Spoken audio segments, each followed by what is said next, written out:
Hi guys, welcome to day 3 of distance learning. Today we're going to be doing all of topic 11, or at least the beginning parts of it. So if you're following along in your review book, we're going to be on pages 218 and 219. Mr. G is going to teach this lesson, but he's going to be showing you slides.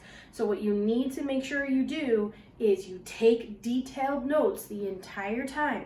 If you want copies of the pictures, I believe you can either snapshot them onto your iPad, or you can actually take pictures with your phone if you have to, whatever it is, but make sure you put this stuff in your notes, okay? So you're gonna hear his voice over the slideshow the entire time. So we're at minerals, day 3. Hope everyone is safe.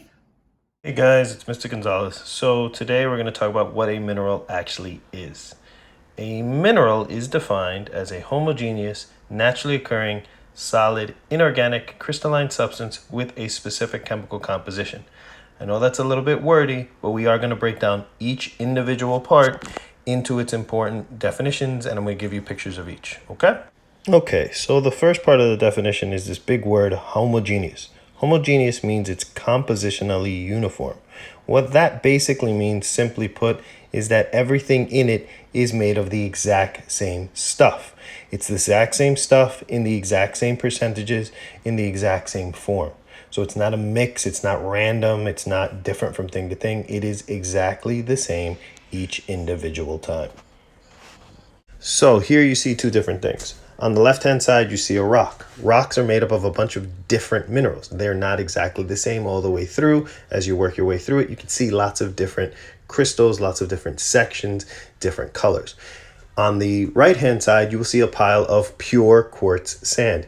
These individual grains on the reddish background that you see are all exactly the same. The whole stack is the same from the top to the bottom, from the left to the right. It is made up of the exact same things. That is what we call homogeneous. Next part of the definition is that they must be naturally occurring. So you can be homogeneous but not naturally occurring. As you can see in the picture that just popped up, you have two things. On the left-hand side, we have a solar panel. Now, if you look at that, all the pieces of that solar panel are exactly the same. The little squares are all made of the same thing. But that is a man-made object. Therefore, it is not considered a mineral. On the right-hand side, you see a very pretty ruby. That ruby is naturally occurring. It is homogeneous, and it is made by the earth through the natural processes of the earth. All right, so let's keep going. So the next part of the definition states that the object must be a solid to be considered a mineral. As you see in the picture that's in front of you right now, this is most definitely not a solid. This is actually natural oil or tar bubbling out of the ground, like you've heard of in like the La Brea tar pits in Los Angeles. While it is a natural substance, since it is a liquid, we do not consider it to be a mineral according to the definition that we are working with. Okay, so the next part of the definition was that the substance must not be organic and must not contain any hydrocarbons. Now, what does that mean? Basically means that it cannot have carbon and hydrogen bonded together, things that came from living creatures. If it came from a living creature in any way, shape, or form, we do not consider it a mineral. So stuff like coal, stuff like charcoal, which is the picture that you see above you. It's called material called lignite. Peat, amber, which you guys all remember from Jurassic Park, is the stuff that has the bugs in it.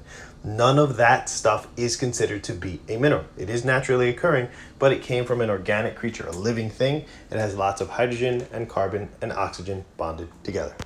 All right, so the next part of the definition is that in order to be considered a mineral, you must have a crystalline structure. This basically means that your atoms are organized in a very regular geometric and repeating pattern. What do we mean by geometric pattern? Well, if you look at the picture in front of you, you see the three-dimensional geometric shapes.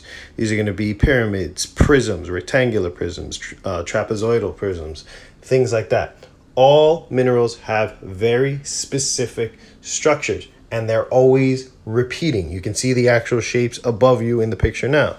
It doesn't make a difference if you're something like fluorite or if you're something like halite or anything like that. Your pattern repeats over and over again. And we can actually use this repeating pattern to help us identify the mineral that we're talking about. The crystal and its shape are incredibly important for helping us to identify. All right, so the last part of the definition is kind of a long one. In order to be considered a mineral, you must have a very specific chemical formula. Now, Miss G talked about this yesterday. This is when we talk about the bonding and you saw like the NaCl or the CH4 and stuff like that.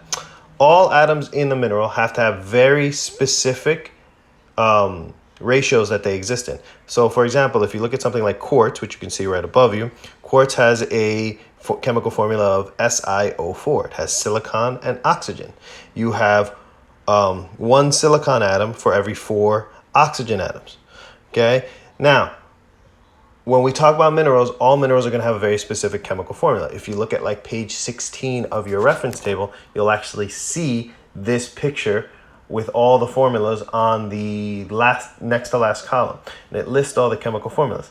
Now, some elements can vary a little bit, which is why you see stuff in parentheses. It means sometimes you can have iron or sometimes you can have magnesium. And that happens in some elements like quartz or olivine, which is the one that you see above you right now. Quartz was the one that we had just seen previously. So all minerals have this very specific chemical formula, which varies, but we know it varies. We know it can only vary a certain way in certain percentages and things like that. Okay?